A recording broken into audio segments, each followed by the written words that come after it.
What's up guys, hari ni kita nak buat menu Hari Raya Haji. Kita nak buat sup daging Thai. Sangat sedap, boleh makan satu family. Sedapnya. Jom kita start. Okay, first korang ambil daging korban. Kalau nak cepat boleh guna pressure cooker. Kalau tak, rebus macam ni dalam 2 jam sampai dia empuk. And dia masukkan lengkuas sebesar ibu jari, 4 batang serai, 2 akar ketumbar, 8 helai daun limau purut. And dia masukkan 1 biji bawang merah, air asam jawa sikit. And dia tambahkan 4 cili padi merah, 6 cili kering, 2 biji tomato. Kalau tak cukup air, kalau kering tambahkan air bagi dia berkuah macam ni.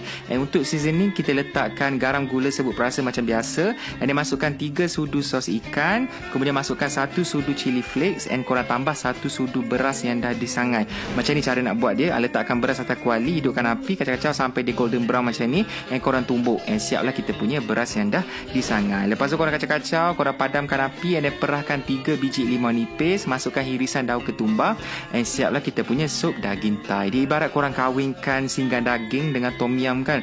Rasa masam, kek, pedas, sangat sedap. Boleh buat hari raya nanti. Rasanya memang balance, masam, pedas, kick dia semua ada. Yang ni korang boleh buat guna daging korban nanti. Okay? Selamat Hari Raya Aidiladha.